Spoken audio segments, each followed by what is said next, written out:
அனைவருக்கும் வணக்கம். நான் தான் உங்கள் கவிதா விஜயன் பேசுறேன். உங்கள் அனைவரையும் கவிஸ் பாட்காஸ்ட்டுக்கு வரவேற்கிறேன். இன்னைக்கு நான் எடுத்துக்கிட்ட தலைப்பு, நம்ம சின்ன வயசுல நமக்குள்ள புகுத்தப்பட்ட பயங்கள். பொறக்கிற குழந்தை 2டே 2 பயத்தோட தான் பொறக்கும். என்ன அப்படின்னாக்கா, உயரத்த கண்டு பயம், அதிகமான சத்தத்த கண்டு பயம். இந்த 2 சத்தத்த கண்டு பயப்படுற பயத்தோட மட்டும் தான் பொறக்கிற குழந்தை இருக்கும். மத்த பயங்கள் எல்லாமே அந்த புள்ளைக்கு படுமே தவிர, தானா உருவான பயம் கிடையாது. அதுபோல நம்ம சின்ன வயசுல நமக்குள்ள புகுத்தப்பட்ட பயங்கள், நாம வளர்ந்து பெரியவங்கள ஆனாலும், நமக்கு உள்ளுக்குள்ள இருந்து அதுதான் நம்மள ஆட்டி வச்சுட்டு இருக்கும். அந்த உண்மை நம்மள்ல பல பேருக்கு தெரியறது இல்ல. இப்ப நம்மள ஒருத்தவங்க பண்ற ஏதோ ஒரு விஷயம் நம்மள கோவப்படுத்துது, காயப்படுத்துது, நம்மள ட்ரிக்கர் பண்ணுது, நாம அழுகுறோம், நாம வேதனைப்படுறோம், நமக்கு வலி கொடுக்குது அப்படின்னாக்க, இப்போ அவங்க பண்ற அந்த செயல் காரணம் கிடையாது. உண்மையிலே காரணம் கிடையாது. நமக்குள்ள இருக்கக்கூடிய அந்த பயத்தால் உருவான ஆற்றப்படாத காயங்கள் தான் உள்ளுக்குள்ள இருந்து ரியாக்ட் பண்ணி உங்களுக்கு வலிய குடுக்குது. ஆனா பிரசன்ட்ல அவங்க பண்றது தான் உங்களுக்கு வலிக்குது. அவங்க தான் நம்மள கஷ்டப்படுத்துறாங்க அப்படின்னு நாம நெனச்சிட்டு இருக்கோம்.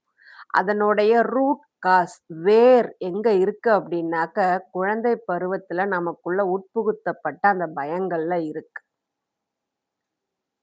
இது நமக்கு தெரியறதில்ல நமக்கு.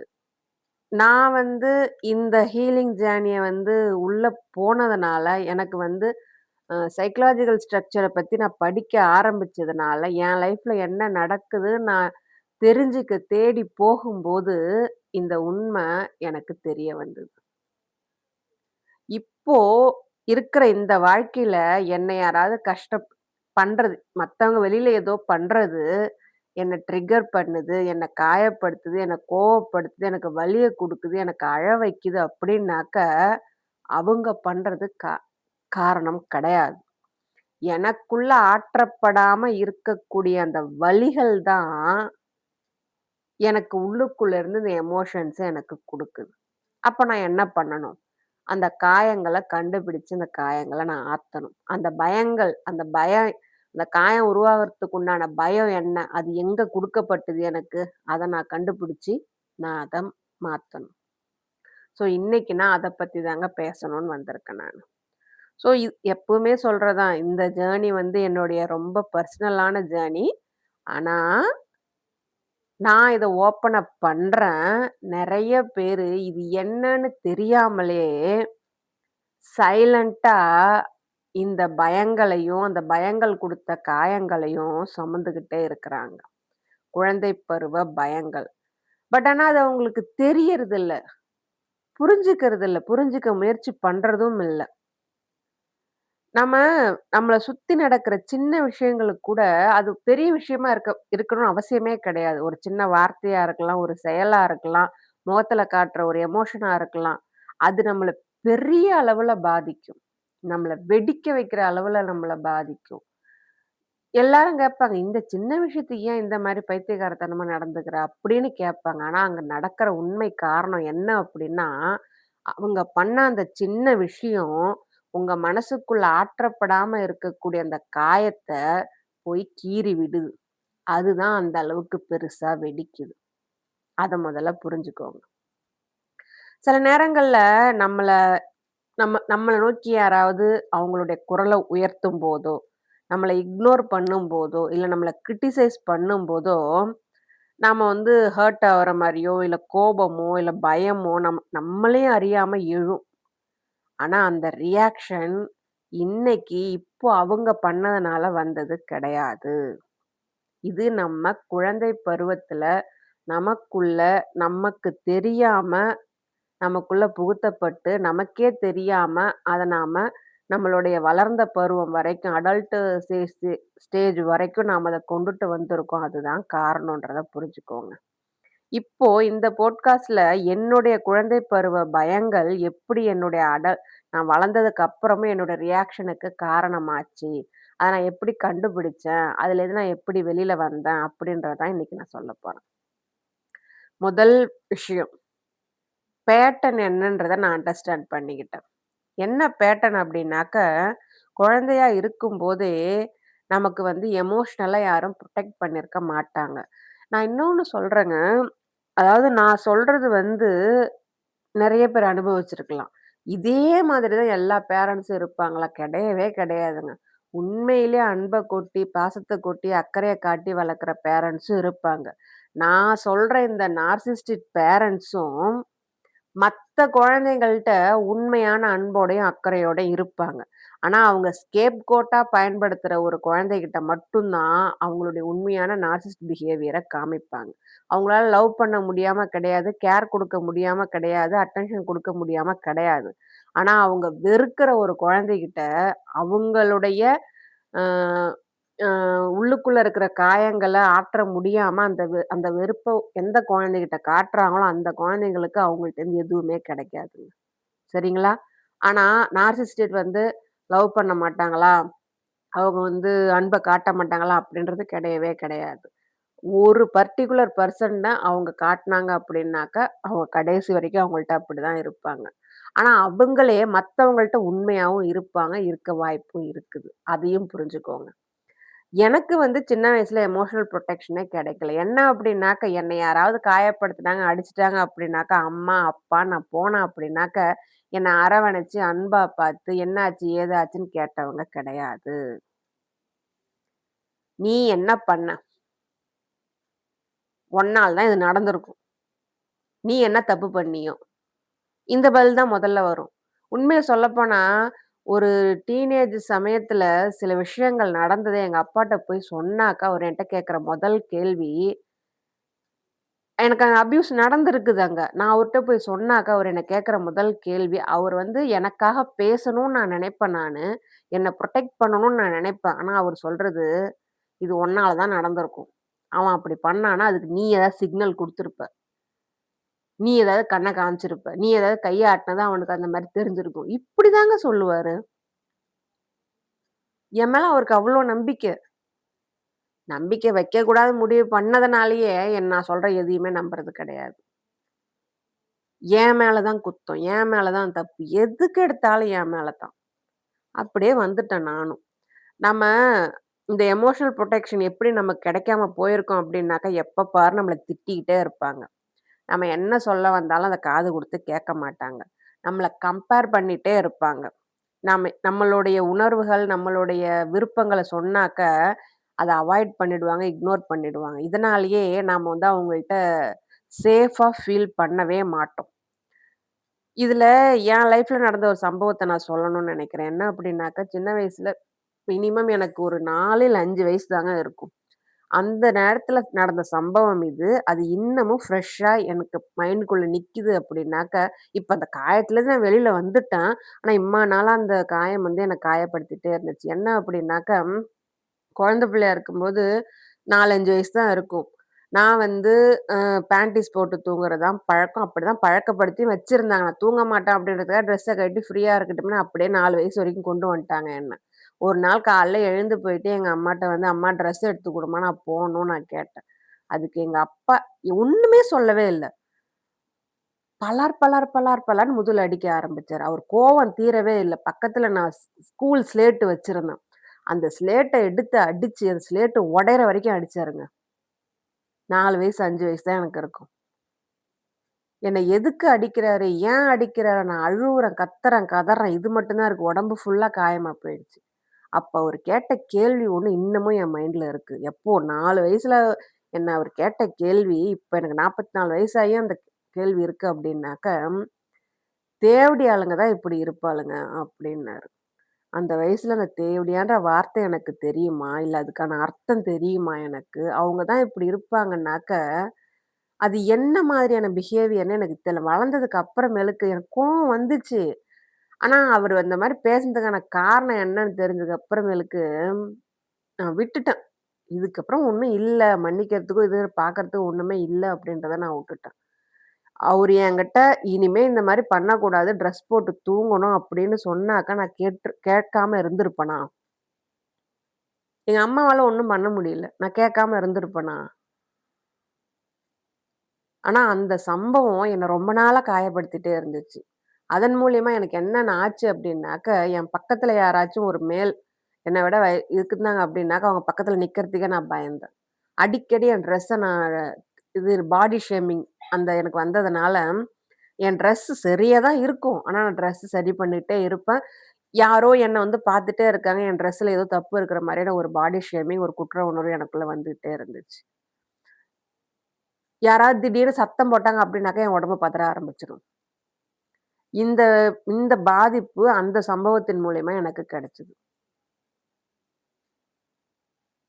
எனக்கு இன்னமும் அத நினைக்கும்போது கஷ்டமா தான் இருக்குது. ஆனா, அந்த சம்பவத்துக்கு என்ன காரணம் அப்டின்னாக்க, எங்க அப்பாவோட மனசுல தப்பான எண்ணங்கள், லிமிட்டட் பிலீஃப்ஸு அந்த தான் தான் குடும்பத்துக்கு அதிகாரம் உள்ளவன், அந்த அதிகாரத்த காட்டணும் அப்படின்னு என்ன ஒரு ஸ்கேப் கோட்டா நெனச்சதுனால வந்தது தான் அது.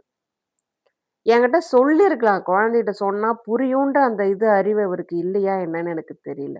ஆனா அந்த கோவத்த என் மேல காட்டணும். நான் தான் எதுக்கு அவருக்கு இருக்கிற ஏதோ ஒரு பிரச்சனைக்கு நான் ஒரு வடிகாலா தானே இருந்தேன். பஞ்சிங் பேக்கா தானே நான் இருந்தேன். எங்க இருந்தாலுமே அத என்கிட்ட தானே கொட்டிட்டு இருந்தாரு. நானும் அத வாங்கிட்டு தானே வந்தேன். 40 வருஷமா வாங்கிட்டு வந்துட்டு இப்பதான் கொஞ்சம் கொஞ்சமா எல்லாத்தையுமே இறக்கிக்கிட்டு இருக்கேன். மனக்காயங்கள கொஞ்சம் கொஞ்சமா நான் ஆத்திட்டு இருக்கிறேன். இன்னொரு சம்பவமும் ஒண்ணு நடந்தது. தெருவுல பசங்க கும்பலா நிக்கிறதுக்கு எனக்கு என்ன சம்மந்தம் இருக்கு? சொல்லுங்க பாப்போம். நான் சைக்கிள் எடுத்துட்டு போறப்ப பசங்க தெருவுல கும்பலா நின்னாங்களாம். அதுக்கு எனக்கு என்னங்க சம்மந்தம் இருக்குது? நீ மினுக்கிக்கிட்டு போற, நீ ஆட்டிக்கிட்டு போற, அதனால தான் அவனுங்க உன்ன பார்க்கறதுக்கு வந்து தெருவுல நிக்கிறானுங்க. அப்டின்னா நான் என்ன பதில் சொல்லுவேன் அதுக்கு நானு? ம். எனக்கு அதுக்கப்புறம் பயம். என்ன வந்து நான் போறத அவர் பார்த்தாலே பயம். அ சைக்கிள ஏன் இப்படி வளைக்கிற? கைய ஏன் இப்படி ஆட்டுற? தலைய ரோட்ட நேரா பார்க்க வேண்டியது. ஏன் தலைய இப்படி திருப்புன? இப்படிலாம் கேள்வி கேட்கிறவர்ட்ட நான் என்ன பதில் சொல்ல முடியும்? அதே மாரி ஒரு நாள், அங்க பசங்க நிக்கிறாங்களா இல்லையா? பார்த்தியா இல்லையா? நீ கடந்து வரப்ப. ஆமாப்பா. சரி நான் என்ன நினைக்கிறேன், ஆமான்னு சொன்னாக்கா நம்மள விட்டுருவாரு. நமக்கு எதுவும் சம்மந்தம் இல்ல. ஒண்ணும் சொல்லாம விட்டுருவாரு அப்படின்னு நினைச்சு, ஆமாப்பா நின்னாங்க அப்படின்னேன். அப்ப அவன்லாம் தினமும் நீ பார்த்துட்டு தான் வரியா? அதனால தான் அவனுங்க வந்து அங்க நிக்கிறான்களா? நான் இதுக்கு என்ன பதில் சொல்லுவேன் நானு? பதில் சொல்லியிருப்பேன் நானு. நான் ஒண்ணுமே சொன்னதே இல்லைங்க. ஆனா அங்க அவருடைய எண்ணம் என்ன அப்படின்னாக்கா, எவனாச்சும் என்ன பார்த்து சிரிச்சாக்கா நான் அவன் பின்னாடி போயிடுவேன்னு அவர் நெனப்பு அவருக்கு. ஏன்னா அதே மாதிரியான கெட்ட எண்ணம் அவர் மனசுக்குள்ள இருக்குது. அதத்தான் என் மேல ப்ரொஜெக்ட் பண்றாரு அவரு. அது எனக்கு தெரியல அப்போ. அந்த நேரத்துல எனக்கு சர்வைவல் பண்றத தவிர, அமைதியா போறத தவிர எனக்கு வேற வழி தெரியல.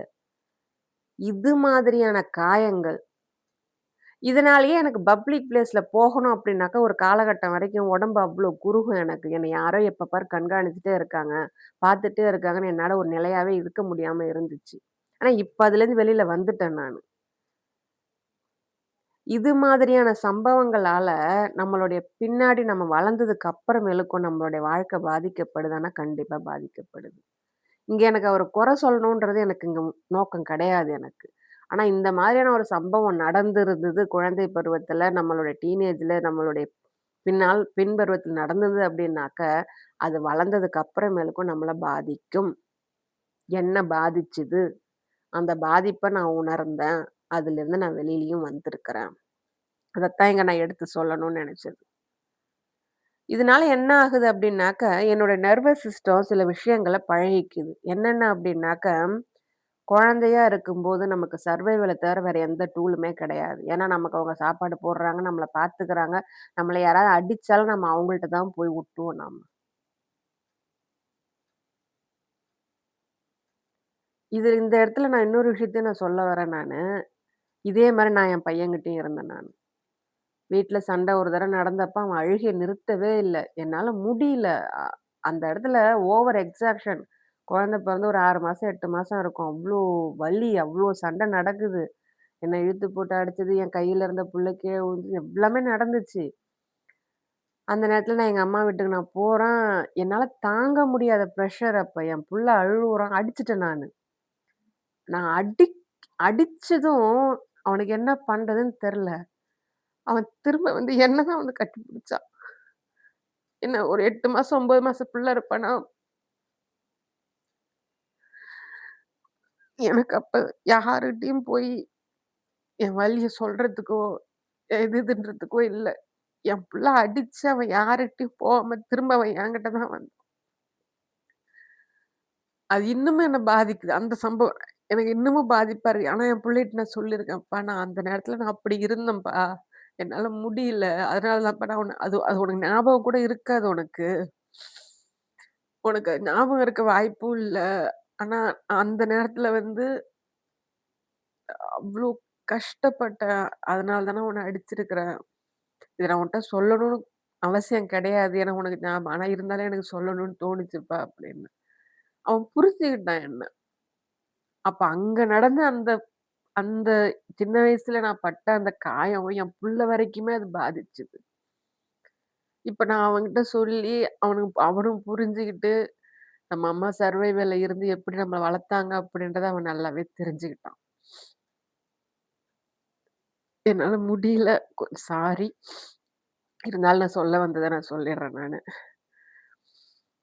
நம்ம சின்ன வயசா இருக்கும்போது நமக்கு இருக்கிறது வந்து அந்த சர்வைவல் டூல் மட்டும் தான். அதனால நம்ம என்னென்ன கத்துப்போம் அப்படின்னாக்க, நம்மால சண்டை வரக்கூடாது. அதனால நாம அமைதியா இருக்கணும். நாம வந்து மத்தவங்கள வந்து ப்ளீஸ் பண்ணா தான். அதாவது நம்ம தப்பே பண்ணியிருந்தாலும் போய் நம்ம மன்னிப்பு கேட்டா தான் நம்ம அந்த இடத்துல சேஃபா இருப்போம். நம்ம மேல தப்பு இல்லன்றத நம்ம எக்ஸ்பிளைன் பண்ணிக்கிட்டே இருக்கணும். நாம வந்து நம்மள பாதுகாக்கணும் அப்டின்னாக்க, நாம வந்து ஸ்ட்ராங்கா இருக்கணும். அதாவது உண்மையிலே ஸ்ட்ராங்கா இருக்க மாட்டோம். பட் ஆனா ஸ்ட்ராங்கா இருக்கணும் அப்படின்னு நம்ம வெளியில காட்டிப்போம் நாம. நம்ம குழந்தையா இருக்கும்போது, நம்ம சர்வைவல் மோடுக்காக நம்ம எதெல்லாம் புரொடெக்ஷனா பயன்படுத்துனோமோ, அது அத்தனையுமே நம்ம வளர்ந்ததுக்கு அப்புறமேற்கு அடல்ட் ஸ்டேஜ்ல நம்மள டிஸ்டர்ப் பண்ற விஷயங்களா மாறும். ஆனா நம்ம அடல்ட்டா இருக்கும்போது நம்மள சுத்தி இருக்கிற சிச்சுவேஷன்ஸ் வேற. ஆனா நம்ம உடம்பு நம்ம இன்னும் சின்ன குழந்தையில நம்ம எதெல்லாம் புரொடெக்ஷனா நம்ம எடுத்துக்கிட்டோமோ, அதத்தான் அங்க ஃபங்ஷன் பண்ண வைக்கும். அதத்தான் நான் முதல்ல உணர்ந்தேன் நானு.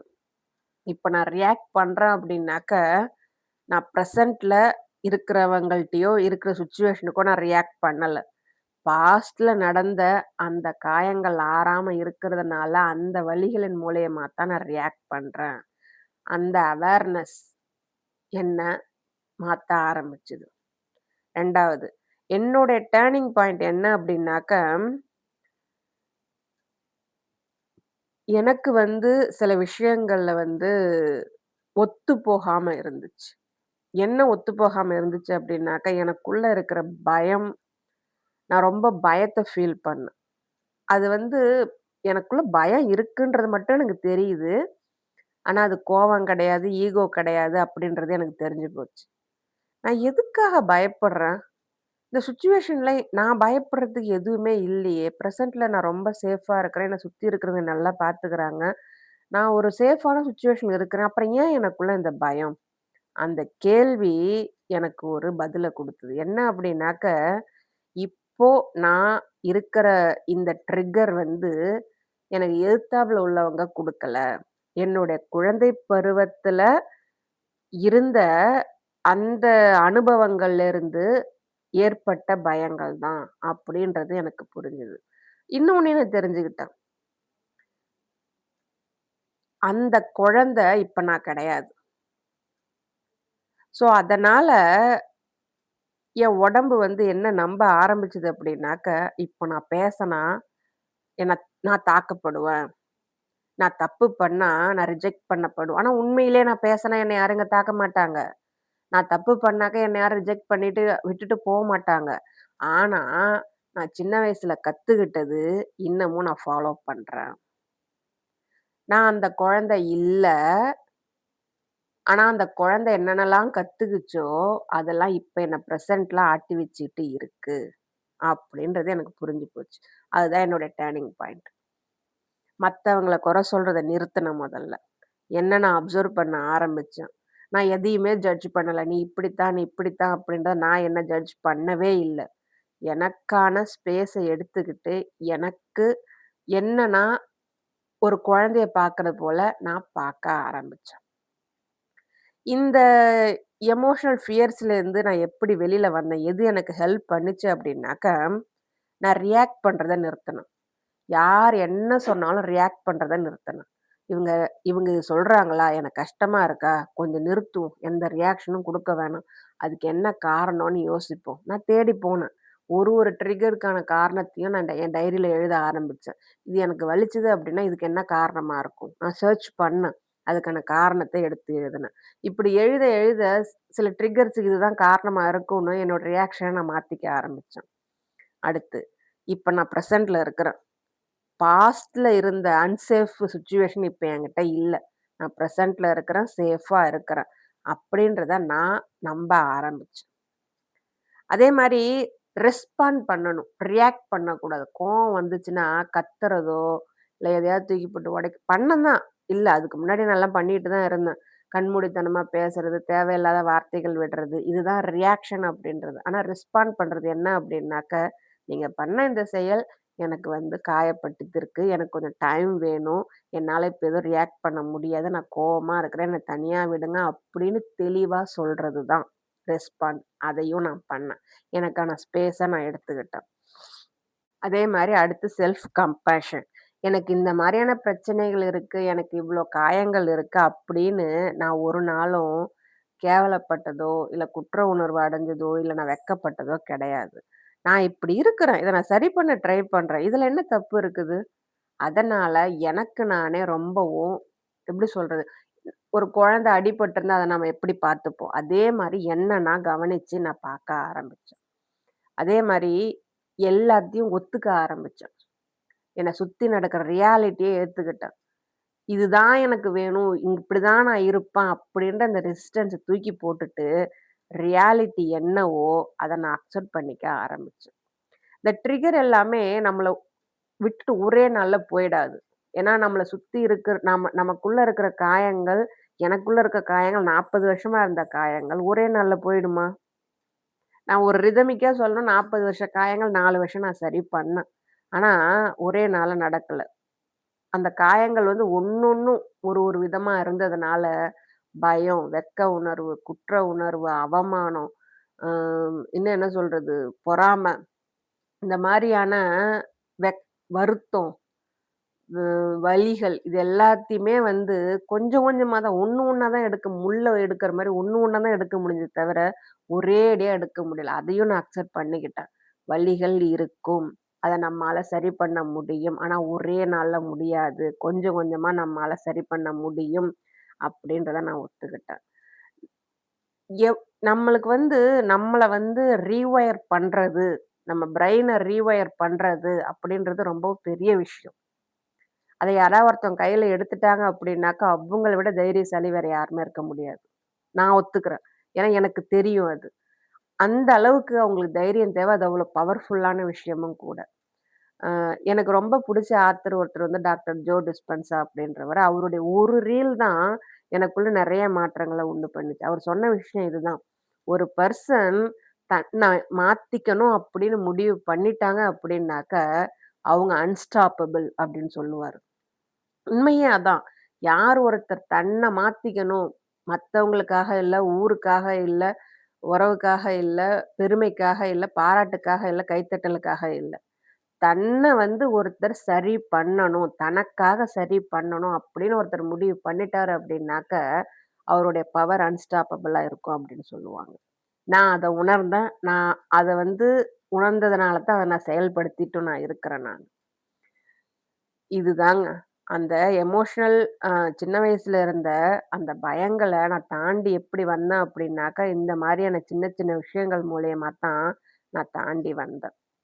இத கேட்டுட்டு இருக்க உங்களுக்கு நான் சொல்ற விஷயம், ஒரு வேள நீங்க ஓவர் ஆக்ட் பண்ணாலும், அ ஓவர் ரியாக்ட் பண்ணிட்டு இருந்தாலும், இல்ல நீங்க எதுக்கு எடுத்தாலும் பயந்தாலும், இல்ல எதையுமே வெளில காட்டாம ஒரு மூலையில போய் ஷட் டவுன் ஆனாலும், இல்ல எல்லாரையும் போயிட்டு எப்படியாச்சும் அவங்கள பேச வைக்கணும் அப்படின்னு அவங்கள்ட்ட போய் பீப்பிள் ப்ளீஸிங் பண்ணிட்டு இருந்தாலும், பீப்பிள் ப்ளீஸிங் அப்படின்றது நம்ம என் தப்பு பண்ணியிருக்க மாட்டோம். ஆனா போய் அவங்கள பேச சொல்லி கெஞ்சுவோம். அவங்கள்ட்ட நம்ம மன்னிப்பு கேட்போம்.